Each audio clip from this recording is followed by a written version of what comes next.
la fin en fonction de ces sujets évoqués. Donc, merci à toutes et à tous de nous rejoindre aujourd'hui pour ce webinaire. On a la chance d'avoir avec nous Oussem Belouane et Stéphane Ambec, que je vais laisser se présenter rapidement avant qu'on démarre le webinaire. Donc voilà, on est là aujourd'hui pour vous faire une présentation du contexte, des sujets méthodologie et des impacts et enjeux économiques liés à ce MACF, le mécanisme d'ajustement carbone aux frontières de l'Union européenne. On s'est ménagé un temps en fin de webinaire sur les dernières 10-15 minutes en fonction de notre avancée et de notre rapidité pour échanger avec vous, répondre à vos éventuelles questions. Et l'idée, c'est quand même de vous libérer à 18 heures au plus tard en fonction on va dire, de ce qu'on va pouvoir se dire pour que vous puissiez terminer ou poursuivre la journée en fonction de vos différentes occupations. Messieurs, je vous invite peut-être rapidement à vous présenter, pas trop longtemps, pas trop longuement, parce que vous allez pouvoir le refaire ensuite chacun au début de votre partie. Bonsoir, donc mon nom est Stéphane Beck, je suis directeur de recherche à l'INRAE et professeur à l'École d'économie de Toulouse, spécialiste de l'économie de l'environnement. Bonjour Stéphane, merci d'être avec nous. Oussem. Oui, merci beaucoup Alexandre. Bonjour à toutes et à tous. Oussem Belwan, responsable de l'unité impact au CTPA et expert en politique énergétique climatique au CTPA. Merci beaucoup. Ok, bonjour aussi Oussem et merci d'être avec nous. On va vous présenter rapidement l'agenda aujourd'hui. L'idée, donc on vient de se faire une introduction rapide. On va commencer par un rappel des principes clés et un peu avant ça du contexte général qui nous a conduit au lancement et à la mise en œuvre de ce MACF. C'est votre serviteur, moi-même, qui vais me permettre de démarrer donc avec ce premier point à l'agenda. Ensuite, on enchaînera numéro 2 avec Oussem sur ces questions assez brûlantes de méthodologie, de données à collecter dont on a besoin pour pouvoir faire les calculs, notamment d'émissions carbone qui seront à intégrer dans le reporting. Et puis, on va terminer cette première partie d'échange, enfin de présentation avec Stéphane, qui est, comme vous l'avez compris, spécialiste des sujets économiques. Et donc, évidemment, il y a beaucoup de questions qui se posent sur les impacts en termes économiques de cette nouvelle réglementation européenne. Et donc, on va voir ça avec Stéphane. Et donc, comme je vous disais, on va se laisser un petit peu de temps pour échanger entre nous à la fin. Mais vous pouvez tout de même, pendant le webinaire, nous poser des questions si jamais vous en avez, comme je vous le disais. Alors, rapidement, je vais me présenter très vite. Je suis Alexandre, un des cofondateurs de Kiwi. Ça fait maintenant 3 ans qu'on a créé la société.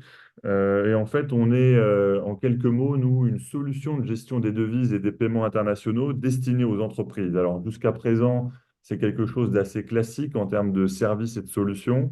Ce qui nous différencie et ce qui est au cœur de notre stratégie et de nos services, c'est qu'on intègre dans notre plateforme des services liés au carbone, mesure d'empreinte carbone et génération d'impact positif par le biais des opérations en devise. Donc, je vous ai mis sur la droite de l'écran un petit schéma qui représente le Customer Journey, comme on va dire, ou la promesse que Kiwi fait à ses clients de pouvoir mesurer et comprendre l'empreinte carbone de ces opérations de commerce international et de générer cet impact positif. Et donc aujourd'hui, vous comprenez qu'on est au cœur du sujet avec le MACF qui est un peu à la croisée des sujets commerce international, importation et dimension calcul carbone, évidemment. Alors, en début, on va dire, d'intervention, généralement, on rappelle des éléments de contexte. Et ceux qui vont nous intéresser aujourd'hui, ils sont assez simples. Vous les avez déjà sûrement entendus à maintes reprises. Il y a un réchauffement climatique que le consensus des scientifiques nous mettent sur la table. Et les sociétés humaines, entre guillemets, si je me permets, et les gouvernants ont pris des décisions et tentent de s'engager pour réduire les émissions de gaz à effet de serre qui sont la cause de ce réchauffement climatique.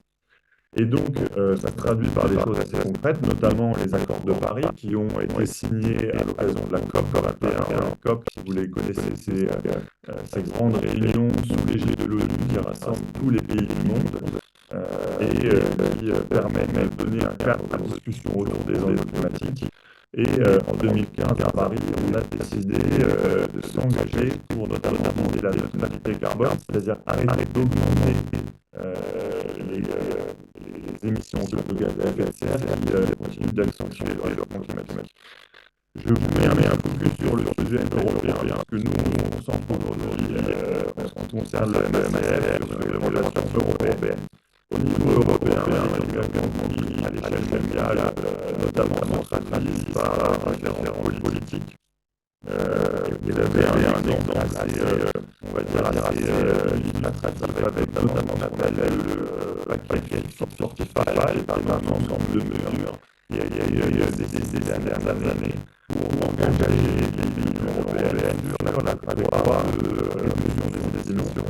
Le 55 étant un chiffre qui veut dire l'objectif de réduction de 55% des émissions carbone de l'Union européenne en 2030 par rapport au niveau d'émissions de 1990. J'ai listé sur la droite quelques exemples des mesures de ces actions concrètes qui sont envisagées dans ce paquet Fit for 55. Il va y retrouver le mécanisme d'ajustement carbone aux frontières, mais ça, c'est un exemple parmi d'autres des mesures. Il y a là aussi célèbre interdiction de commercialisation des véhicules à moteur thermique, par exemple. Donc cet ensemble de mesures, il va toucher de nombreuses verticales sectorielles, plein de pans de l'économie et de nos activités humaines dans l'Union européenne. Et donc, il se veut assez, on va dire, large et transversal pour que toutes les activités économiques se mettent en marche vers la réduction des émissions carbone. Maintenant, si je me recentre directement sur ce mécanisme d'ajustement carbone aux frontières, vous avez compris que l'enjeu, parce qu'on l'appelle aussi taxe carbone aux frontières, en fait, c'est d'imposer un prix carbone aux produits qui sont importés depuis l'extérieur de l'Union européenne. Alors pourquoi on fait ça? On fait ça parce qu'il y a déjà un mécanisme de tarification carbone au sein de l'Union européenne. C'est ce qu'on appelle en français un système d'échange des quotas d'émissions, ou le EU ETS pour ceux qui sont anglophones parmi vous. Et donc là-dessus, eh bien, l'enjeu, c'est d'avoir, pour ce qui est produit dans l'Union européenne, cette tarification carbone existante, mais également de l'imposer aux produits fabriqués en dehors de l'Union européenne et qui seront importés dans le cadre d'activités de commerce international. Donc, ça se traduit par deux nouvelles obligations pour les importateurs. La première, c'est une obligation de déclaration des émissions carbone, hein. Si on veut mettre un prix sur les émissions carbone, il faut d'abord faire ce travail de mesure de l'empreinte carbone ou des émissions carbone contenues dans les produits. Ça, c'est la première obligation. La seconde, ça va être d'acheter des certificats MACF ou des certificats carbone, si vous préférez, qui vont être l'équivalent des émissions qu'on aura calculées, hein. Donc le 2 n'étant possible que après que la déclaration ait été réalisée. Alors on verra un peu dans le détail tout à l'heure que c'est un peu plus subtil que ça, mais l'idée, elle est celle-ci, et c'est notamment par le certificat que la tarification carbone prend forme. Ça concerne seulement certains secteurs que vous avez en bas de la slide. Donc, ce n'est pas tous les secteurs d'activité ou toutes les typologies de produits pardon, qui sont couvertes. En tout cas, dans un premier temps, il y a eu dès les premières réflexions autour du MACF, des discussions pour, on va dire, échelonner dans le temps une extension du champ d'application du MACF. L'idée, c'est que progressivement, on l'étende à d'autres secteurs d'activité et donc à d'autres produits. Aujourd'hui, le MACF, il est, on va dire, en miroir du système d'échange des quotas européens, mais il ne couvre pas 100% de ce qui est couvert par le quota, enfin, le système des quotas européens. Je vous ai mis ici une petite illustration un peu graphique et juste quelques chiffres pour vous rappeler que ce n'est pas par hasard qu'on a choisi d'inclure ces secteurs dans le champ d'application du MACF. C'est évidemment parce que ce sont des secteurs d'activité qui sont très émetteurs de gaz à effet de serre, notamment de carbone. Vous voyez sur la gauche, on illustre par là le sujet de l'acier notamment, qui est un des 6 secteurs, hein, acier, aluminium, ciment, engrais, hydrogène et électricité aussi. Et vous voyez que l'acier, c'est quand même en ordre de grandeur 7-10% des émissions mondiales. Donc c'est un vrai sujet. Si vous voulez réduire les émissions carbone, européenne ou mondiale, il va sûrement falloir se poser des questions, notamment sur l'acier, mais pas que. Donc, c'est des secteurs très émetteurs de gaz à effet de serre qui sont visés. Je vous remets ici une petite ligne de temps qui vous permet d'avoir en tête le calendrier. On a démarré la mise en œuvre de cette réglementation depuis en fait la fin de l'année 2023, puisque le dernier trimestre, le quatrième de l'année 2023, était la première période regardée pour un reporting MACF qui devait être déposé en théorie avant fin janvier 2024. Il y a eu un peu de clémence, on va dire, de la part des autorités européennes, parce que notamment, il y a eu des problèmes techniques sur le portail où doit être déposée cette déclaration MACF. Et donc, on a étendu la deadline, si vous me permettez cet anglicisme. Mais sinon, en théorie, c'est bien fin du mois suivant la fin du trimestre. Et donc, pendant ces 2 ans, on a des reportings trimestriels. C'est 2024-2025. Trimestriellement, vous allez déposer votre déclaration sur le trimestre précédent. Et à partir de 2026, le rythme de déclaration devient annuel. Et comme vous pouvez le voir, l'achat des certificats ne devient obligatoire, lui, qu'à partir de 2026. C'est-à-dire que pendant la phase de transition qu'on vient de démarrer, l'enjeu, il est surtout d'aller commencer à se préparer, comprendre ce qu'il faut faire, mais on ne met pas encore la dimension financière d'achat de certificats sur la table. Il y a des enjeux organisationnels, de données, de calcul, etc., de mise, on va dire, en branle de tout l'écosystème importateur-fournisseur qui est, dans un premier temps, le point de focus. Je vous ai préparé cette dernière slide avant de passer le relais à mon collègue Oussem, juste pour synthétiser et que vous ayez en tête la mécanique du MACF. C'est bien le point de départ, vous avez en bas de la slide, c'est bien le pays ou les pays de production des biens qui vont être concernés. C'est bien par là qu'on commence et on va aller regarder les émissions de gaz à effet de serre dans ces pays. On va ensuite préparer un reporting. Donc ça, c'est la responsabilité de l'importateur, mais ça ne pourra pas se faire sans les fournisseurs, sans les sociétés exportatrices. Et ensuite, il faudra acheter ces certificats dont on a un petit peu parlé. Donc ça, c'est la dernière étape, on va dire, dans la démarche ou l'obligation réglementaire du MACF. Euh, je termine juste sur un chiffre qu'on cite souvent chez Kiwi quand on parle avec nos prospects, avec nos clients, nos partenaires. C'est quelque chose que nous, on avait identifié dès le lancement et c'est toute l'idée derrière Kiwi, c'est que plus de la moitié de l'empreinte carbone de la France provient des opérations de commerce international. Et donc, ça prend tout son sens de réfléchir également à ces opérations d'importation, mais aussi d'exportation parce qu'on n'est pas isolé tout seul et autosuffisant à l'intérieur des frontières de la France. Évidemment que la fabrication de produits qu'on va acheter pour notre usage au quotidien, quand bien même cette fabrication a lieu dans des contrées très lointaines, elle est à prendre en compte dans notre stratégie, dans notre trajectoire de décarbonation. Voilà. Je m'arrête sur cette petite mise en contexte et en perspective de quels sont les principes clés à retenir du MACF et je transmets la balle à Oussem qui va nous en dire un petit peu plus sur les enjeux calculatoires. Oussem, tu n'hésites pas à me faire signe pour l'avancée des slides, hein. Oui, merci beaucoup, Alexandre. Peut-être au slide suivant déjà. Alors, au niveau de cette partie, on va voir ensemble un peu quelques notions clés, vraiment sous forme d'initiation par rapport aux aspects méthodologiques de calcul des émissions intrinsèques. Un concept nouveau qui a été créé avec la réglementation MACF. Alors, peut-être avant ça, en 2 mots, le CITEPA, on est une organisation de droit privé créée en 1961. On est loi 1901 et on est mandaté par le ministère de la Transition écologique en France pour la réalisation des inventaires et le rapportage inventaire des émissions de gaz à effet de serre et de pollution atmosphérique et le rapportage qui va avec, y compris par exemple le rapport SECTEN pour le suivi de la SMBC en France. Et on publiera très prochainement dans ces jours-là, peut-être d'ici demain, le baromètre mensuel donc des émissions en France qui donne une estimation d'émissions trimestrielles de la France. Là, on va publier le dernier donc les émissions du dernier trimestre 2023, ce qui va nous permettre d'avoir une estimation des émissions 2023 de la France. Donc là, on intervient en international et en France avec un effectif d'à peu près 46 personnes. On a un chiffre d'affaires à peu près de 5 millions d'euros et on intervient auprès de pouvoirs publics français et aux agences gouvernementales et à l'international aussi à hauteur de 40% de notre chiffre d'affaires. Et avec ça, donc, on fait beaucoup de communication à travers notre portail donc Internet et donc pas mal aussi donc de communication auprès de nos adhérents. Suivante, Alexandre, suivante, s'il te plaît. Alors, ce qu'il faut mentionner aussi, c'est que c'était pas, on est donc certifié Qualiopi pour la dispense de formation et on a un catalogue de formation pour les exploitants donc d'installation de combustion et d'installation OTS et on réalise des formations en lien avec la plateforme de déclaration GREP, avec tout ce qui est en lien avec le plan de gestion de solvants, tout ce qui est déclaration des émissions et de tout ce qui est donc surveillance des émissions. Tout ce qui est en lien avec la réglementation de combustion et en cours de développement, dernière formation, c'est une formation sur les calculs et déclarations d'émissions intrinsèques dans le cadre du MACF qui va être mise en place très prochainement. Suivant.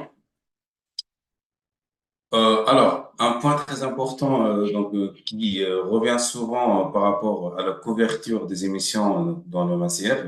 Alors, ce qu'il faut savoir, c'est que au niveau du MACF, on couvre 3 catégories d'émissions. La première catégorie, ce sont les émissions directes. Donc, Alexandre, là, il y a des animations, donc tu peux donc défiler. Voilà, ça, ce sont les émissions directes donc de procédés de production donc de marchandises MACF. Et là, vous voyez bien qu'on est sur des procédés. Vraiment, on n'est pas à une échelle d'entreprise, on n'est pas à une échelle plus large. On est vraiment à l'échelle de procédés de production au sens émission due à la combustion du procédé lui-même et émission due au procédé. Alors, deuxième catégorie, donc, ce sont les émissions indirectes liées à la consommation d'électricité. Là, on parle seulement d'électricité. Alors, tout ce qui est consommation de chaleur, donc si on se compare au bilan carbone des entreprises, est inclus dans les émissions directes. Et ça, c'est une particularité du MACF. Donc, vraiment, ce sont des concepts assez nouveaux et strictement liés, donc spécifiquement liés au MACF. Avec ça, donc, on parle aussi d'une troisième composante, c'est les émissions directes et indirectes des précurseurs. Les précurseurs, on va le voir tout à l'heure, ce sont des produits MACF qui entrent dans la fabrication de notre produit MACF. Donc, pour résumer les émissions couvertes par les MACF, donc ce qu'on appelle les émissions intrinsèques, donc ça se compose de 3 éléments, les émissions directes, les émissions indirectes et finalement les émissions intrinsèques des précurseurs si on est dans le cas d'une marchandise complexe. Et comme vous voyez bien sur le graphique, on est sur un périmètre qui n'inclut pas tout ce qui est donc émissions donc liées à l'extraction de matériaux et de combustibles. On n'inclut pas les émissions dues au transport, on n'inclut pas les émissions de fin de vie. Et au niveau du périmètre, on s'intéresse donc aux procédés qui aboutissent à des produits MACF. C'est-à-dire que au niveau de notre installation, si on a beaucoup de procédés avec des produits différents, on va s'intéresser seulement aux procédés de production de marchandises MACF. Voilà, c'est ce qu'on appelle le concept d'émission intrinsèque. Suivant. Voilà. Alors, ça nous amène donc à un autre concept clé dans le cadre du MACF, alors les marchandises simples et les marchandises complexes. Alors, pour mieux donc comprendre un peu donc ce concept, là, je vous ai mis un schéma sur le procédé ou les étapes clés en fait de production de ciment. Et là, on a dans le premier donc carré, là, donc le premier rectangle, le procédé de production de clinker. Et comme vous voyez bien, tout ce qui est donc en rose, ce sont des intrants à émission intrinsèque nulle. C'est-à-dire que là, selon donc un peu le concept du MACF, on va avoir comme intrants des combustibles et des matériaux dont les émissions sont nulles. Là, on parle des émissions directes et indirectes. Alors, pour ces produits-là, ils vont contribuer à la production d'un produit intermédiaire qui serait le clinker. Ce produit intermédiaire, selon donc les règles MACF, on va le qualifier comme marchandise simple. Alors, cette marchandise simple, maintenant qu'elle a été produite, elle a des émissions intrinsèques. Donc, des émissions liées au procédé, donc là, tout ce qui est donc clinkerisation, et émissions dues à la combustion, et émissions donc à la consommation d'électricité au niveau du procédé. Alors là, ça nous donne des émissions intrinsèques du clinker qui lui-même va être un entrant pour la production de ciment. Et dans ce cas-là, le clinker, il est donc considéré comme précurseur donc pour la production de ciment, qui lui est qualifié dans ce cas-là comme étant une marchandise complexe. Donc là, la différence entre une marchandise simple et une marchandise complexe, c'est que le produit MACF, considéré comme marchandise simple, va être un précurseur, un entrant dans la production d'une marchandise complexe. Donc là, dans l'occurrence, dans cet exemple, c'est bien donc le ciment qui est basé sur donc là, le clinker comme entrant, mais bien entendu avec donc sur d'autres additifs pour avoir le ciment à la fin. Suivant, Alexandre, s'il te plaît. Alors, les formules de calcul, donc toujours avec le même exemple, et là, donc, on s'inspire d'un schéma donc, du plan de transition sectorielle donc, développé par l'ADEME pour le secteur de ciment. Là, on voit bien sur la partie gauche, on est sur donc, le procédé de production de clinker. Donc, et là, on est sur une marchandise simple, donc au sens MACF. Donc là, la formule de calcul des émissions intrinsèques va tenir compte de deux éléments, puisqu'on n'a pas de précurseurs puisqu'on est sur une marchandise simple, les émissions directes, tout ce qui est lié à la combustion et les émissions de procédés, donc tout ce qui est décarbonatation.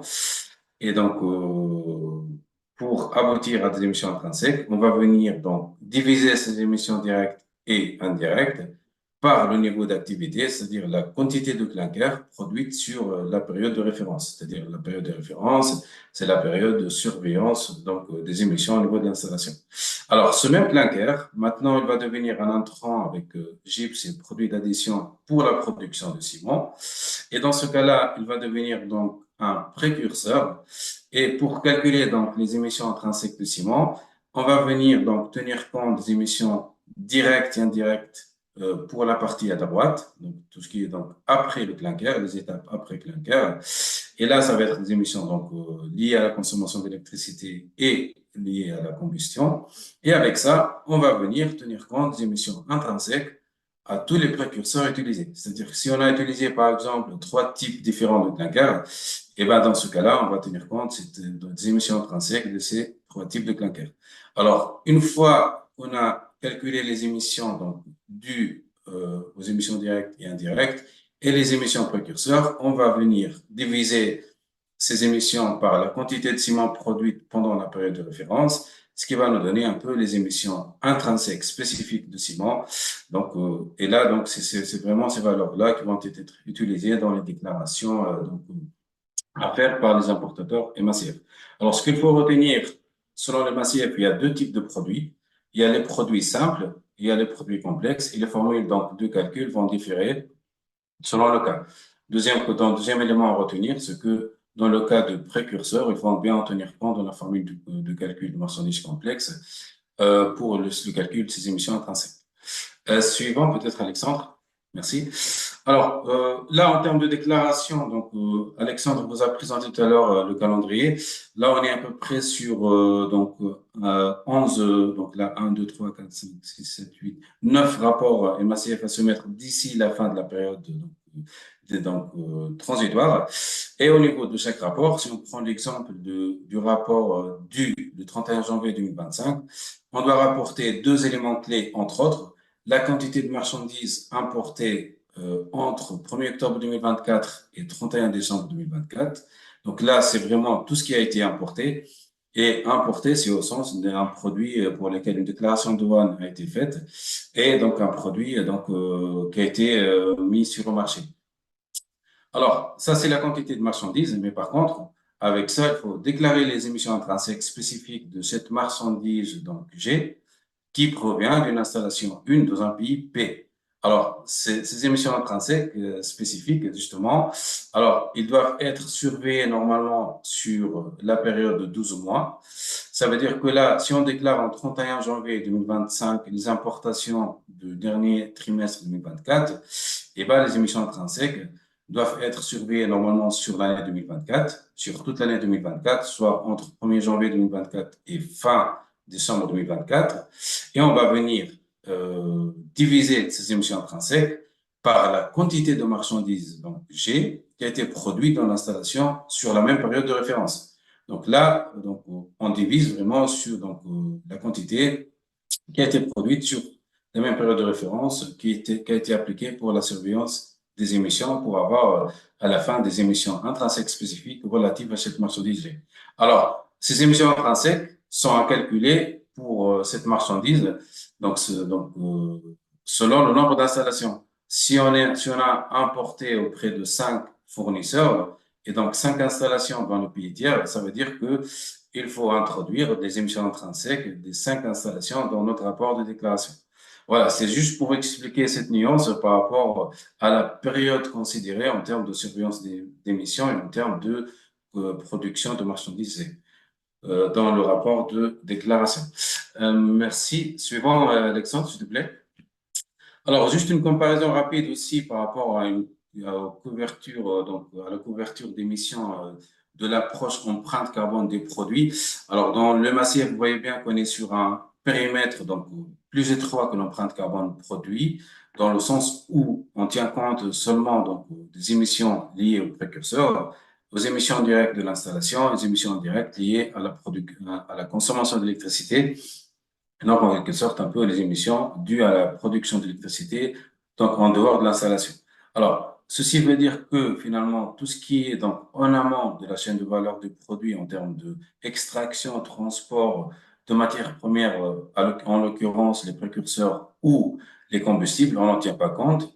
Tout ce qui est donc production de précurseurs, par contre, c'est inclus pour les marchandises complexes. Tout ce qui est donc procédé de production, c'est inclus, mais on va le voir. On va s'intéresser aux procédés de production de marchandises MACF seulement, pas tous les procédés, lors de l'attribution des émissions.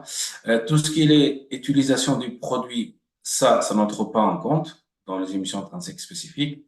Et tout ce qui est fin de vie, ça n'entre pas aussi dans le périmètre du MACF. Ça veut dire que finalement, on est sur un périmètre, comme je l'ai expliqué, plus étroit, et on est sur un périmètre surtout qui assure une même couverture d'émissions que le système d'échange de quotas d'émissions européen, le système européen d'échange de quotas d'émissions, dans le sens où on essaie vraiment de refléter tous les éléments qui entrent en jeu dans le calcul du coût du carbone supporté par l'exploitant européen. Donc, en quelque sorte, les précurseurs achetés par un exploitant UETS et dont le coût est supporté dans le coût d'achat. Pareil, cet exploitant UETS va rapporter donc ses émissions directes et donc supporter le coût du carbone lié à ces émissions directes. Et pareil pour l'électricité, dans le sens où l'exploitant européen de l'installation UETS achète de l'électricité dont le prix tient compte un peu du prix de quota par les producteurs d'électricité d'une installation UETS. Donc voilà, donc à peu près donc en termes de périmètre d'émission du MACF. Peut-être la suivante, Alexandre, s'il te plaît. Alors, maintenant, on vient à une question très importante, c'est la méthode de détermination des émissions intrinsèques qui sont acceptées par la Commission européenne. Alors, jusqu'au 30 juin 2024, donc, il y a la méthode européenne qui est basée sur deux méthodes. La première méthode, c'est la méthode fondée sur le calcul, plus la deuxième méthode fondée sur la mesure. On parle des méthodes surtout pour la mesure des émissions du N2O pour la production d'acide nitrique, mais surtout la première méthode fondée sur le calcul qui s'applique pour pas mal de cas. Et là, c'est des méthodes alignées sur les méthodes sur du système européen de l'échange mondial. Donc là, en termes de règles à suivre, on est basé sur les méthodes du système européen. Et c'est dans l'Union européenne, c'est la méthode la plus précise et la priorité en termes de priorité. C'est pour ces gens on la trouve sur toute la période depuis 31 octobre jusqu'au 31 décembre 2025. Deuxième méthode d'accepter, ça c'est les méthodes équivalentes, c'est-à-dire un système de tarification du carbone à l'instar du système d'échange de quotas au UK, en Angleterre. Deuxième possibilité, méthode équivalente donc, en termes de système obligatoire de surveillance des émissions, à l'instar du système de rapprochage obligatoire aux États-Unis avec l'agence américaine de rapportage d'émissions. Troisième méthode équivalente acceptée par la Commission européenne jusqu'à fin décembre 2024, c'est la méthode c'est tout ce qui est en lien avec le système de surveillance des émissions dans l'installation vont comporter une vérification par un vérificateur accrédité. Là, l'exemple, c'est les projets MDP qui sont réalisés au niveau d'installation. Et là, il y a une vérification des émissions réelles, des réductions d'émissions réelles par des auditeurs tierces parties. Ça, ce sont les méthodes équivalentes qui sont acceptées seulement jusqu'à fin décembre 2024. Et troisième méthode acceptée, mais par contre, sur une période plus limitée, c'est-à-dire jusqu'au 30 juin 2024, c'est autre méthode, selon donc le règlement MACF. Et là, on parle de valeurs par défaut qui ont été publiées par la Commission européenne. Et deuxièmement, un peu les facteurs d'émission tirés de l'analyse cycle de vie des produits. Là, en l'occurrence, tout ce qui est empreinte carbone produit, on peut les utiliser, mais jusqu'à fin juin 2024. Et à partir du 1er janvier 2025, on doit nécessairement utiliser la méthode de l'Union européenne, c'est-à-dire la méthode fondée sur le calcul et une méthode fondée sur la mesure.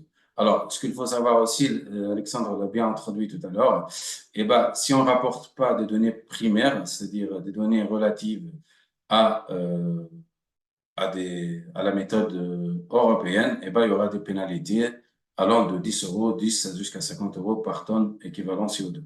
Donc là, vous voyez un peu donc l'enjeu de justement mettre en œuvre un peu les méthodes de surveillance des émissions au niveau des installations dès maintenant pour pouvoir justement donner la possibilité aux importateurs d'avoir des données primaires à partir donc du 1er janvier 2025. Suivant, s'il te plaît, Alexandre. Yes, je passe Oussem et j'en profite juste pour te rappeler que Ouais. le temps file. Ok, parfait. Alors, très rapidement, là, je vais accélérer un peu. Juste le principe de détermination des émissions intrinsèques spécifiques selon la méthode de l'Union européenne. On part d'un périmètre plus large qui est l'installation. On est encore sur un périmètre installation, on n'est pas sur un périmètre entreprise. Donc là, on part de ce périmètre-là. On va faire de la surveillance sur une période de référence, période de déclaration. Et à partir de là, on va attribuer les émissions de l'installation au procédé de production de marchandises émancipées.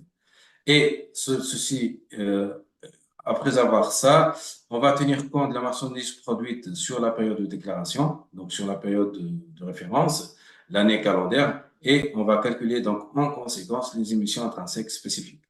Et vous voyez bien qu'on part du haut, donc du bas de pyramide vers le haut de pyramide en termes de approche, en termes de périmètre d'émission. Suivant, s'il te plaît. Je termine par cette slide-là pour mieux vous illustrer un peu le concept de surveillance à l'échelle de l'installation selon la méthode de l'Union européenne. Là, on est sur deux méthodes, la méthode fondée sur le calcul avec deux variantes. Donc là, soit on est sur la méthode standard, c'est-à-dire donc tout ce qui est donc mesure de données d'activité à travers des instruments de mesure et application par la suite de facteurs de calcul en termes de PCI, donc facteurs d'émission, etc. Donc oxydation, facteur d'oxydation. Et là, ça va être fait à travers soit des analyses de laboratoire, soit des valeurs standards. Et on est sur un deuxième type de méthode, c'est tout ce qui est bilan massique. Et pareil, on aura besoin d'instruments de mesure pour les données d'activité et donc d'analyse de laboratoire pour les caractéristiques chimiques, donc des matériaux et des combustibles. Deuxième type de méthode, c'est la méthode fondée sur la mesure. Et surtout, ça s'applique en sortie de cheminée, donc au niveau d'un point de mesure, pour mesurer les émissions, surtout du N2O pour le moment, donc au niveau des MACF, et du CO2, si on peut dire que cette méthode-là va être plus précise que la méthode fondée sur le calcul. Alors, l'idée, c'est aussi donc à travers cette idée, donc cette surveillance au niveau de l'installation, c'est surtout de faire la surveillance au niveau de tous les flux entrants et aussi au niveau des flux sortants, si on est sur la méthode donc bilan massique, de façon à avoir donc une surveillance sur une période de référence qui est une période d'année calendaire de manière générale, pour avoir donc des émissions, des données primaires sur les émissions donc à transmettre par la suite aux importateurs. Donc voilà, grosso modo à peu près les concepts clés donc de calcul des émissions intrinsèques donc dans le cadre du MACF. En deux mots et pour résumer, donc c'est très basé sur les méthodes de système d'échange de quotas européens, donc de quotas européens, le UTS. Et donc il y a pas mal d'implications en termes donc, de mise en place de méthodes de surveillance pour les exploitants des pays tiers, sachant que pendant la période transitoire, la vérification reste donc volontaire et n'est pas obligatoire. Mais ce qu'il faut savoir, c'est que à partir de la période définitive, les exploitants pays tiers doivent donc établir un rapport de monitoring, de surveillance, qui doit être vérifié par un vérificateur accrédité dans le cadre du UTS. Donc là, il y a pas mal d'enjeux. Il y a pas mal d'enjeux aussi par rapport aux pénalités qui seront appliquées si donc les importateurs n'arrivent pas vraiment donc à déclarer des données primaires à partir du quatrième rapport donc MACE pendant la période transitoire. Je m'arrête là, j'ai pris beaucoup de temps, je ne veux pas trop m'accaparer la parole. Je te refile la parole, Alexandre, et je vous remercie pour votre attention. Merci beaucoup, Oussem. On va te retrouver. De toute façon, on communiquera les contacts de tous les intervenants à nos participants et même à ceux qui n'ont pas pu participer. Et on se reparle tout de suite. Stéphane, c'est maintenant au sujet économique d'entrer en scène. Donc, je continue à faire défiler les slides hein, au gré du rythme de présentation. D'accord, merci Alexandre. Donc, ce que je vais faire, je vais bon, essayer d'aller vite sur ce qu'on a déjà dit. Et je vais aussi essayer de mettre ça en contexte un peu. La question, c'est pourquoi on est passé des allocations gratuites pour régler ces problèmes d'émissions importées et de fuite de carbone à ce mécanisme d'ajustement carbone à la frontière. Donc, comme avait dit Alexandre, un des gros problèmes, c'est les émissions importées. Et là, on le voit très bien dans ce graphique qui est issu du rapport du Haut Climat 2021, qui représente en fait les émissions par habitant. Et là, on voit que depuis 2010, on émet plus par notre consommation de biens importés que en brûlant des hydrocarbures sur notre territoire, par notre transport ou par nos sites par la Stéphane, production. juste pour être sûr, là, c'est bien des chiffres pour la France, hein, c'est bien ça? Oui, Un petit peu en français, moi. Ouais, ok. tout à fait. C'est au Conseil du climat sur le bilan carbone de la France. Et donc, c'est inquiétant, c'est-à-dire que même si on arrive à stabiliser nos émissions et qu'on réduit nos émissions territoriales, euh, si on augmente les émissions importées, alors ça a peu d'impact sur le climat. Hein. Donc, finalement, parce que peu importe où sont émis des tonnes de CO2, ça aura le même impact sur le climat. Donc, dans la slide suivante, je vous ai mis un autre graphique qui en fait, résume le fait que on est dans un monde où le carbone n'est pas tarifé partout. Donc, c'est un graphique qui détermine le niveau du prix du carbone, soit par des mécanismes de quotas échangeables, soit par des taxes carbone, et l'importance des secteurs en termes de volume de carbone qui sont tarifés. Donc, en France, avec notre taxe carbone, et en Europe, avec le système de quotas d'émission, vous voyez que on est assez bon là-dedans. On a des prix qui sont assez conséquents. Mais par contre, il y a beaucoup de nos partenaires commerciaux qui n'ont pas ou très peu un prix de carbone qui est assez faible ou une couverture très, très partielle seulement, par exemple, des producteurs d'électricité dans beaucoup d'États aux États-Unis. Et donc, d'où se pose la question de fuite de carbone, c'est-à-dire que parce qu'il n'y a pas un prix uniforme du carbone partout dans le monde, le problème, c'est que là où on implémente des politiques ambitieuses de tarification du carbone, on risque de se trouver dans un contexte où toutes les productions qui sont intensives en carbone fuitent dans des pays étrangers.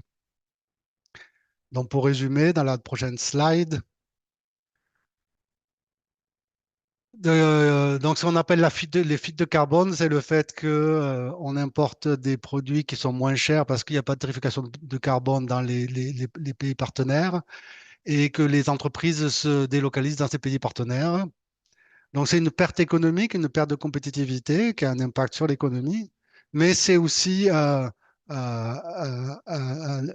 dommageable pour le climat, puisque si on arrive, nous, à limiter nos émissions par ce système de quotas ou par des taxes carbone à l'intérieur de notre territoire, ben, cette limite n'est pas atteinte. Les émissions, elles fuitent dans les pays qui commercent avec nous.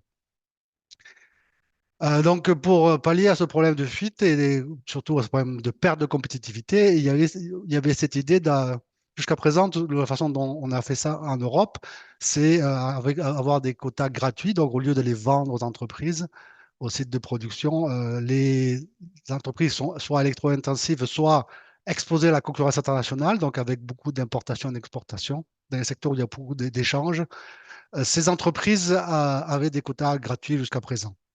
Le problème avec ce système, c'est que même si on compense pour des coûts supplémentaires, il y a deux choses. Il y a d'abord, on favorise les pollueurs. Plus vous payez, plus vous avez des quotas gratuits. Et deuxièmement, on subventionne la production de produits polluants. Et donc, pour ces deux raisons, il y a, le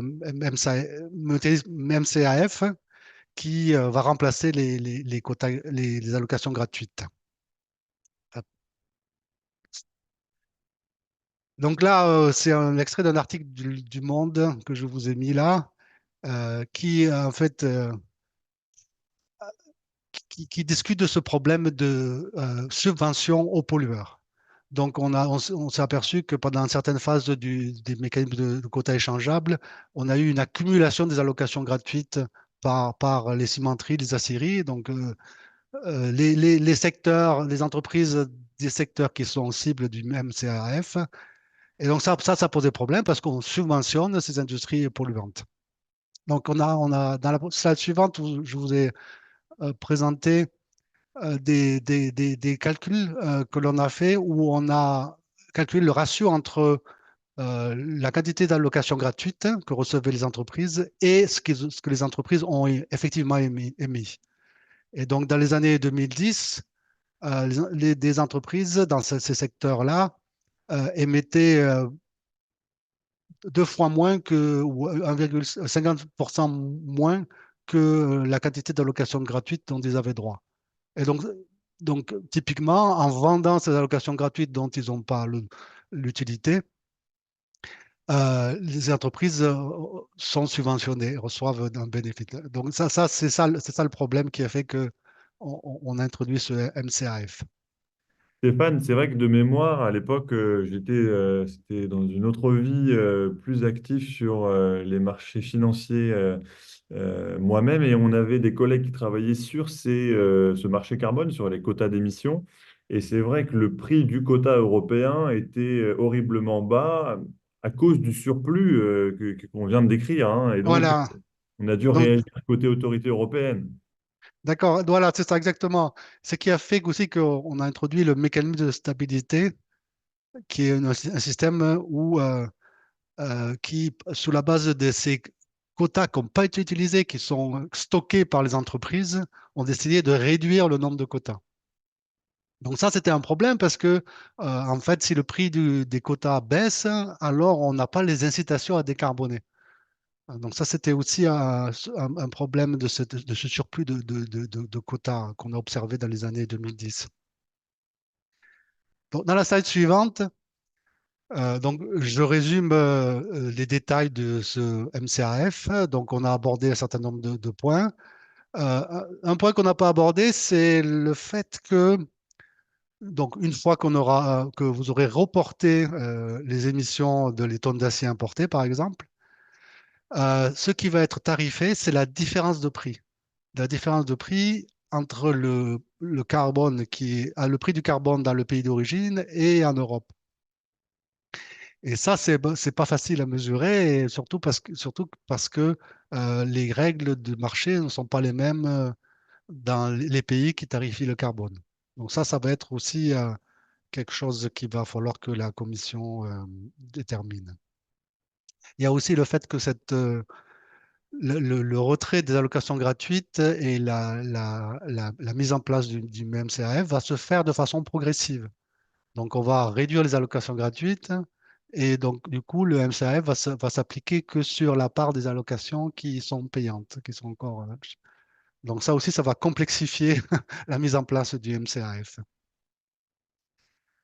Voilà, donc Je vais vous parler d'un article de recherche qui va être publié dans le Journal of Environmental Economics and Management, que j'ai coécrit avec deux économistes italiens, où on a comparé l'impact économique et climatique de ces deux systèmes, des allocations gratuites, des quotas gratuits, ou le MCAF. Donc, on fait apparaître dans cet article qu'effectivement, les quotas gratuits, ça subventionne la production polluante. Et donc, ça favorise l'entrée, et donc ça, c'est pas bon pour les émissions. Et notamment, ça fait en sorte que les entreprises ne payent pas le plein coût de ces externalités. Donc, c'est dans une optique du principe pollueur-payeur ou de la taxation pigouvienne. Et donc, ce n'est pas efficace d'un point de vue économique et climatique. Par contre, un des points qui est positif, c'est que les allocations gratuites, en baissant les coûts, restaurent les conditions de concurrence équitable, non seulement au sein du marché européen pour les entreprises qui sont soumises aux quotas, mais aussi à l'extérieur de l'Union européenne, parce que comme les entreprises ne payent pas le plein coût de leurs émissions, ils se sont plus proches des conditions de concurrence équitable avec les concurrents qui ne payent pas du tout le prix du carbone.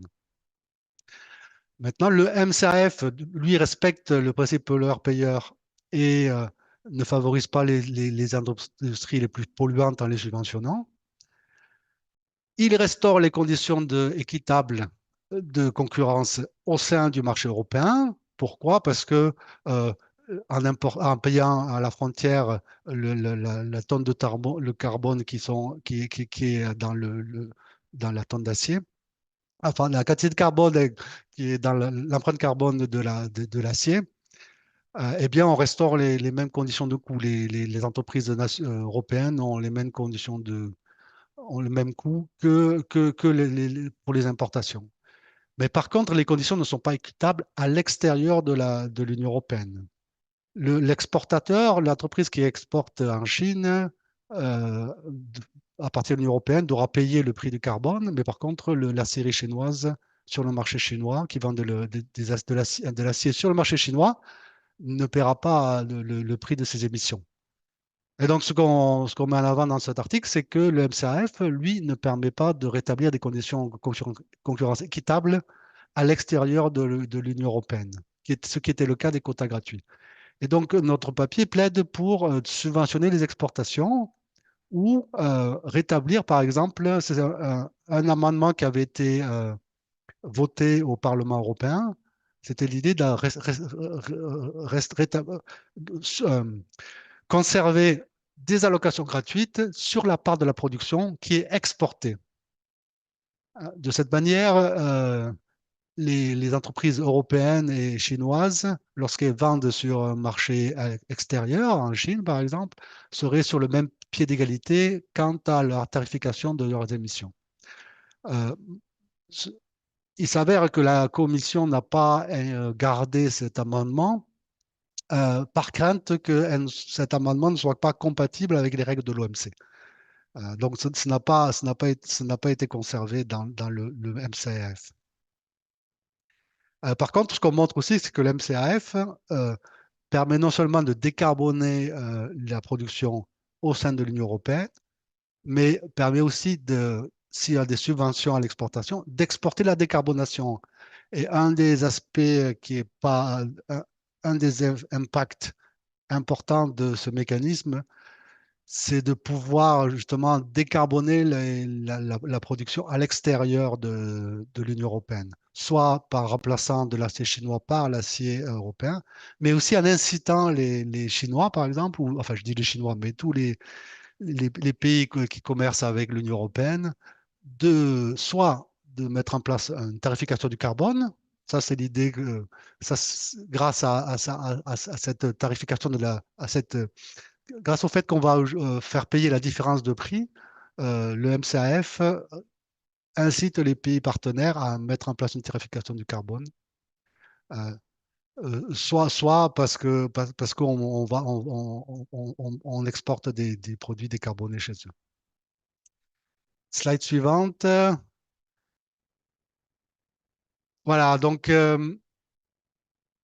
là, pour finir, je vais partager avec vous quelques quelques challenges, quelques défis, quelques questions qui restent à répondre. Un, c'est sur la mesure. Donc le reporting, vous avez vu que on a vu que c'est très compliqué. Comment mesurer l'empreinte carbone de la tonne de CO2, pardon, l'empreinte carbone d'une tonne d'acier. La difficulté, c'est que avec le système de quotas, les émissions sont mesurées au niveau du site de production, alors que là, on va mesurer les émissions au niveau du produit. Et donc, c'est ça de là où vient la complexité de la chose. Donc, c'est assez complexe. Un autre problème, c'est on s'est focalisé sur des produits qui sont en amont de la chaîne de valeur, des produits de base, mais ça va avoir un impact en aval de la chaîne de valeur. Par exemple, l'acier utilisé dans l'industrie automobile ou aéronautique. Et donc, nous, si on tarifie le carbone de l'acier importé et produit en Europe, alors que dans les autres pays, cet acier ne paie pas le prix des émissions, il y a un risque de fuite de carbone, de délocalisation de l'industrie automobile, par exemple. Donc, il faut commencer à penser à inclure d'autres secteurs. Voilà, après, il y a d'autres questions que je vais accepter pour laisser de la place aux questions. Oui, on va essayer de parler maintenant. C'est vrai qu'il y en a plusieurs qui vont être des questions déjà posées. Là, il y a les sources. Merci Stéphane de les avoir rappelées, que je montre à l'écran rapidement. On peut désormais se mettre sur le mode d'échange. Je vais tout de suite une première question avant de envoyer la balle à la collègue. En même temps, je lis les questions qui arrivent dans le chat. Une des questions porte sur les données qui seraient facilement communiquées par les fournisseurs et on a besoin pour réaliser les calculs sur carbone et donc préparer et générer son dans les déclarations. Et effectivement, c'est un peu clé parce que vous avez compris notamment grâce à Oussem, et merci encore Oussem, effectivement, il y a besoin de pas mal de données et des calculs qui sont pas forcément complexes en fait, mais qui nécessitent quand même des données assez fines. Et donc, ça exige des fournisseurs qui soient OK pour transmettre les données, et même s'ils sont OK, au moins qu'ils aient la main sur ces données-là. Donc, il n'y a pas de bonne ou mauvaise réponse. La question posée, je vous la retransmets à tous et à tous si vous ne l'aviez pas vue ou lue. C'était est-ce qu'il y a parmi vous des importateurs, en gros, qui n'ont pas reçu de données de leurs fournisseurs? Donc, la réponse est oui, on en connaît plein parmi nos prospects, nos clients avec lesquels on travaille, qui ont un peu de mal ou beaucoup de mal à récupérer les données. Donc, la phase de transition, elle est un petit peu pour là aussi, hein, que tout l'écosystème se prépare et donc il faut absolument contacter les fournisseurs, leur expliquer le sujet et surtout leur dire que c'est très important parce que vous, importateurs, vous repose sur vous cette responsabilité et donc vous ne pouvez pas vraiment y couper. Alors, l'idée derrière, ça va être que, par exemple, nous, des gens comme nous, chez Kiwi, on apporte une solution pour aller facilement contacter et collecter les données auprès des fournisseurs mais on a besoin de l'importateur pour faciliter au moins pour lui dire Hello, quelqu'un va venir vous contacter, monsieur le fournisseur, quoi. Donc voilà, je balaye ça comme ça. Je vois qu'il y a une autre question concernant le MACF qui serait, entre guillemets, une usine à gaz. Alors, effectivement, hein, vous avez vu par l'exposé d'Oussem que c'est, on va dire, de la donnée très fine à récolter. Peut-être, Oussem, tu veux nous donner ton point de vue, toi qui es aussi t'es pas un grand habitué et professionnel de la compta carbone. Est-ce que tu estimes que c'est réaliste ou pas? Alors peut-être que réaliste, c'est trop dans le jugement, mais est-ce que tu penses ou estimes que ça va le faire, quoi? Est-ce qu'on va parvenir à collecter toutes ces données-là? Et en fait, je pense que c'est un vrai défi à mon avis, surtout que la période est assez courte d'ici le quatrième rapport, donc pour pouvoir obtenir des données primaires de la part des fournisseurs. Alors, il faut dire aussi que la Commission européenne a aussi donc développé un template Bah, je comprends que ça peut paraître difficile aussi, mais ce template-là, encore une fois, il est très calé, il est très basé sur les templates de déclaration des émissions dans le cadre de l'UETS. Et donc, je pense que pour les installations payetières qui ont cette culture de surveillance des émissions, donc eux sont mieux préparés par rapport à d'autres installations, mais le défi reste quand même, donc pour les autres installations, un défi déjà donc financier. Donc là, par rapport à la surveillance en termes d'instruments de mesure, des flux concernés donc des flux couverts par le procédé de fabrication du produit MACF. Donc là, il y aura un surcoût à supporter par l'industriel en fait. Donc tout ce qui est instrument de mesure. Il y aura la mise en place de la méthodologie de surveillance. Donc et avec ça, ça va venir en début 2026 le coût de la vérification aussi à supporter par cet exploitant. Alors, c'est très important, en fait, cette communication, donc, importateur-fournisseur pour que le fournisseur, donc, fournit, donc, les données d'émission exactes dont a besoin l'importateur. Donc, et là, donc, il y a aussi, donc, ce travail, et ce dialogue à faire sur la base de ce template que la Commission européenne, donc, a développé et qui reste pour le moment, son emploi reste volontaire. Mais au moins, c'est un template harmonisé que tous les opérateurs entre importateurs et exploitants peuvent utiliser de la même manière. Mais ça reste un vrai enjeu. Je suis d'accord sur la difficulté de la tâche. Juste un commentaire là-dessus. Donc, c'est vrai que ça apparaît une usine à gaz et on peut se poser la question pourquoi on a quelque chose d'aussi complexe. Mais en fait, moi, je vois ça comme une opportunité de coller au plus près de l'empreinte carbone réelle. Et ça, c'est important parce que si on veut inciter les pays partenaires de décarboner, alors il faut être capable de mesurer l'empreinte réelle. Parce que l'alternative, évidemment, c'est de avoir une empreinte carbone par défaut. Donc, par exemple, prendre un peu 2 tonnes de CO2 pour 1 tonne d'acier et d'appliquer cette empreinte carbone par défaut.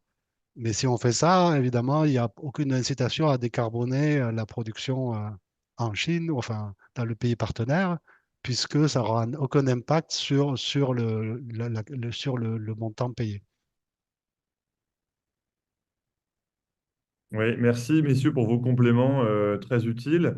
Je réponds dans le même temps aux questions des unes et des autres, donc n'hésitez pas à continuer à les poser. Il y a une question concernant des exemples de calcul.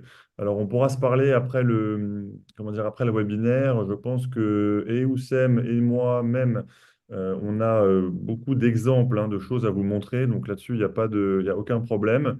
On vous transmettra de toute façon le lien si jamais vous voulez visionner à nouveau. On vous redonnera des infos clés, des contacts notamment, des intervenants. Mais je prends bonne note, il n'y a pas de souci pour les exemples de calcul. Ce que je suggère à la personne, c'est qu'on se reparle après. Mais oui, oui, il n'y a pas de problème. J'ai une question un peu dirigée vers Stéphane, là, qui me vient à l'esprit suite aussi à des échanges que j'ai eu tout à l'heure. Est-ce que Stéphane, on a un peu une idée concrètement de l'ordre de grandeur du surcoût qui pourrait venir, d'une part parce qu'il y a ce certificat MACF à payer, mais aussi parce qu'il va falloir qu'il y ait un travail supplémentaire de collecte de données côté fournisseur et aussi de traitement, etc., côté importateur.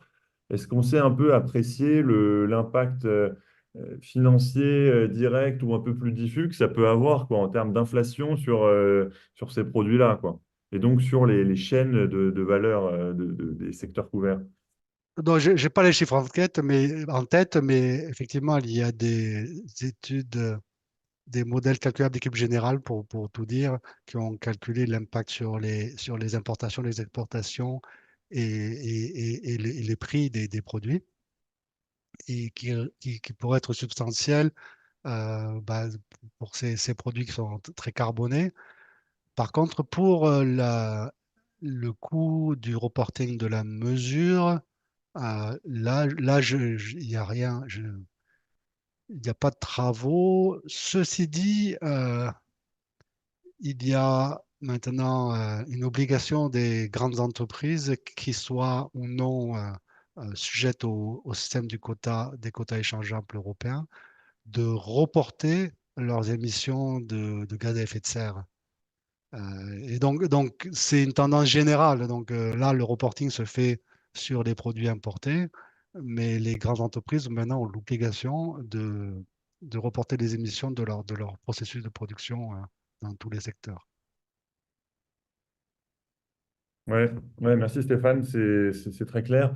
On a un peu dépassé le timing, mais nous, on peut continuer à prendre quelques questions si vous le souhaitez, sauf si Stéphane et Oussem me demandent absolument à filer, ce qui est tout à fait autorisé, évidemment. Donc, vous n'hésitez pas, messieurs. Euh, il y avait une question également sur un fournisseur chinois, enfin des fournisseurs chinois, de façon plus générale, hein, les fournisseurs qui sont dans les pays exportateurs vers l'Union européenne, que ce soit la Turquie, la Chine, l'Inde, l'Angola ou les États-Unis. Il faut quand même souvent garder à l'esprit qu'ils sont eux aussi soumis à certaines règles, obligations de déclaration de données extra-financières déjà. Alors, on peut présupposer que ce n'est pas aussi strict et peut-être lourd que ce qui est proposé aux entreprises de l'Union européenne, parce que c'est vrai qu'il y a une puissance normative assez forte à l'intérieur de l'Union. Néanmoins, en Chine, et ça, c'est des choses qui reviennent très, très régulièrement dans les conversations qu'on a avec vous, importateurs européens. En Chine, les entreprises sont déjà concernées par beaucoup de règles et de normes, hein. On a certains clients qui nous disent, vous savez, les Chinois, il ne faut pas trop leur taper dessus parce que certes, ils ont une électricité très carbonée, mais ils sont déjà soumis à beaucoup, beaucoup de normes très strictes, notamment environnementales. Et donc, quand on discute, ça nous est arrivé déjà avec des fournisseurs chinois dans le cadre de CBAM, du MACF. Le sujet du carbone, ils savent ce que c'est. Alors, ils n'ont peut-être pas encore préparé nickel chrome toutes les données dont on a besoin pour ce reporting MACF. Vous avez vu grâce à Oussem qu'il y a certaines données un peu spécifiques, mais ils sont souvent déjà engagés dans des monitoring ou reporting carbone. Et donc, ça leur parle, les facteurs d'émission, l'électricité plus ou moins carbonée, etc., hein. Ils sont quand même familiers avec ces sujets. Je ne sais pas si vous voulez intervenir, Stéphane ou Oussem, sur cette partie, mais voilà, c'est quelque chose qui est également une préoccupation ailleurs qu'en Europe, quoi. Il y a un marché de quotas aussi en Chine hein, pour les émissions, notamment dans le secteur de l'électricité, qui a été pilote jusqu'à l'année dernière et puis maintenant qui est effectif, avec des règles qui sont différentes un peu. euh, c'est, mais du coup, ils ont été obligés, encore une fois, de mesurer les émissions sur les sites de production. Et je voulais aussi rappeler qu'il y a d'autres raisons pour lesquelles on devrait avoir plus d'informations sur les émissions. C'est par exemple les certifications de qualité du type ISO 14000, par exemple, ou une certification de responsabilité sociale. Donc, les entreprises qui se font certifier avec ces normes-là ont l'obligation de faire des évaluations de leurs émissions. Et donc, doivent passer par non seulement mesurer leurs émissions, mais ils ont aussi, doivent aussi afficher des objectifs en termes de réduction des émissions. Donc, si vous avez un Peut-être. fournisseur qui est certifié, il devrait avoir ce genre d'informations. J'ajouterais peut-être juste un élément là-dessus. En fait, là, l'importateur, là, avec l'achat de certificats en début 2026, va aussi prioriser et sélectionner ses fournisseurs. Et c'est là vraiment les fournisseurs, donc les pays tiers, avec des émissions intrinsèques spécifiques très proches des benchmarks européens, donc des producteurs européens, qui vont être, à mon avis, donc plus compétitifs, puisque là, leur émission intrinsèque spécifique va être en termes de valeur très proche des benchmarks européens, ce qui fait que l'importateur aura moins de certificats vraiment par la suite à payer sur la base de ce calcul qui tient compte de la montée en charge des massifs d'une part, c'est-à-dire tout ce qui est donc suppression progressive de quotas gratuits et d'autre part du benchmark européen. Et troisième paramètre dans l'équation, ça va être le coût du carbone donc, déjà supporté dans les pays tiers. Ça va être aussi en fonction de ça. Donc là, je mets un peu le projecteur sur ce point-là de priorisation de la part des importateurs, donc là, de l'entreprise européenne, que dans ce processus de peut-être priorisation par rapport à ses fournisseurs pour réduire un peu ses émissions donc à l'importation. Exact. Très, très bon point. Ça me fait penser à autre chose et c'est quelques questions qui nous reviennent très fréquemment. C'est destiné aussi à Stéphane, mais c'est pas fermé pour autant à Oussem. Stéphane, est-ce qu'il y a déjà des anticipations, voire des choses en cours côté pays exportateur? C'est-à-dire, est-ce qu'on a des représailles qui sont en train de se préparer? Est-ce que les Chinois, les Indiens fourbissent leurs armes anti-MACF, entre guillemets? On a vu déjà, nous, un peu dans la presse, qu'en Inde, il y avait des choses qui bougeaient, mais je sais que c'est pas, ce ne sont pas les seuls à le faire. Qu'est-ce que vous voyez déjà aujourd'hui voilà, de rebond ou de réflexion en face du MACF, quoi, chez les exportateurs? Il y a eu pendant la discussion politique sur le MACF, euh, à la Commission au Parlement et dans le Conseil des États membres, pendant cette discussion, il y a eu des menaces de la Chine, notamment de mettre en place euh, des mesures, des droits de douane notamment dans l'aéronautique pour protester contre le MACF.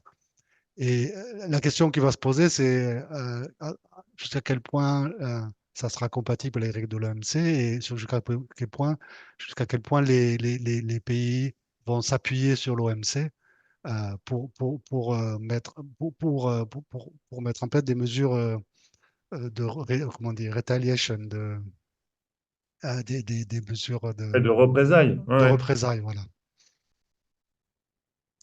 Dans l'OMC, donc là, il y a cette question, est-ce que c'est compatible avec les règles de l'OMC sur lesquelles il y a des désaccords? Parce que dans les règles de l'OMC, il y a quand même des exceptions des clauses environnementales. Et donc toute la question, c'est de savoir si ces clauses peuvent être mobilisées pour éviter les représailles.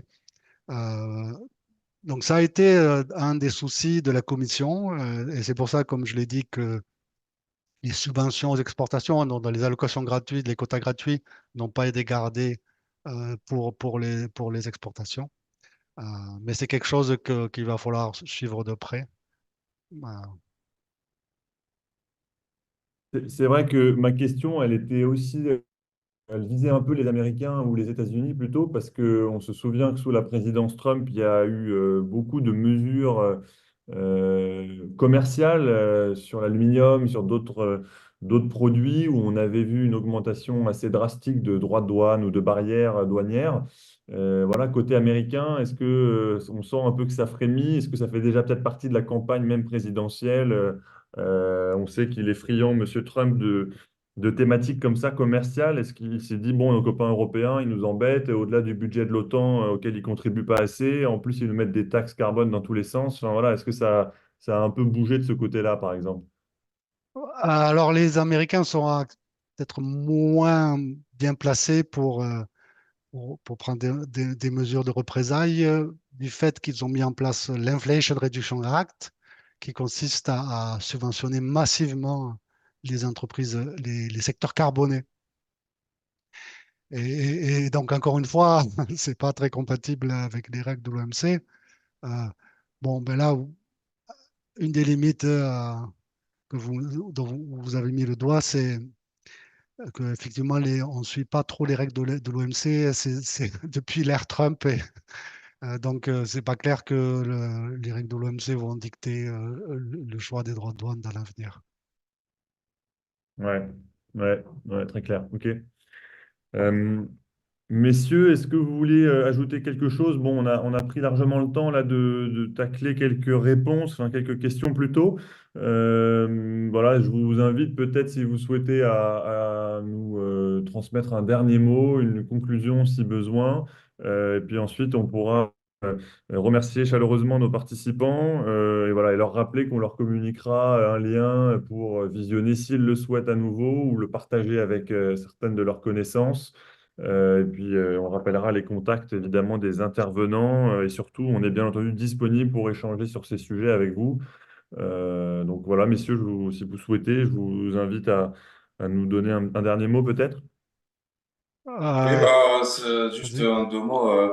Là, si vous avez des questions côté participants, n'hésitez pas à revenir vers nous. On est là pour vous assister avec Alexandre, donc, et pour vous répondre et vous assister dans vos démarches, que ce soit côté exportateur ou côté importateur. Donc voilà, on est à votre disposition. Et merci beaucoup d'avoir participé à ce webinaire et on est dans l'attente de toutes questions par rapport à ce qui a été présenté. Oui, bon, peut-être un dernier mot pour conclure.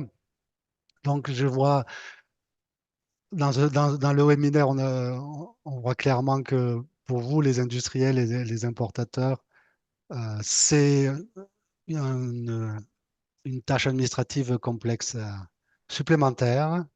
Euh, et donc, c'est vrai que ça pèse sur vous, mais il faut voir ça comme un progrès dans un monde imparfait où les émissions carbonées ne sont pas uniformément tarifées, qui nous oblige à avoir ce genre de système pour décarboner au-delà de nos frontières.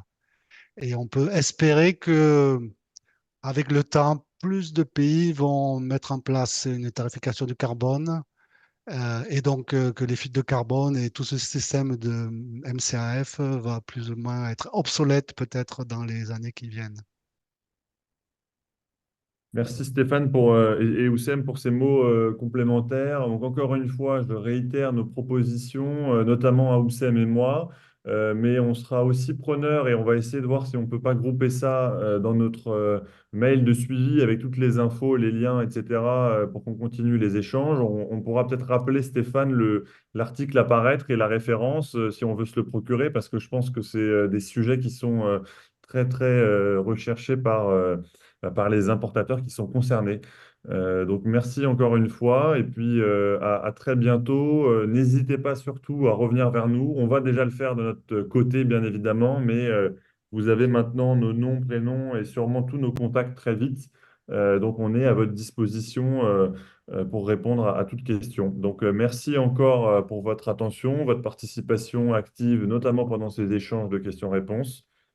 Et puis, à très vite. Et un grand merci encore à Stéphane et Oussem qui ont pris du temps ce soir avec nous et avec vous pour dégrossir et bien avancer sur la compréhension de ce sujet du MACF et des normes carbone. Donc voilà, merci à tous et à très bientôt.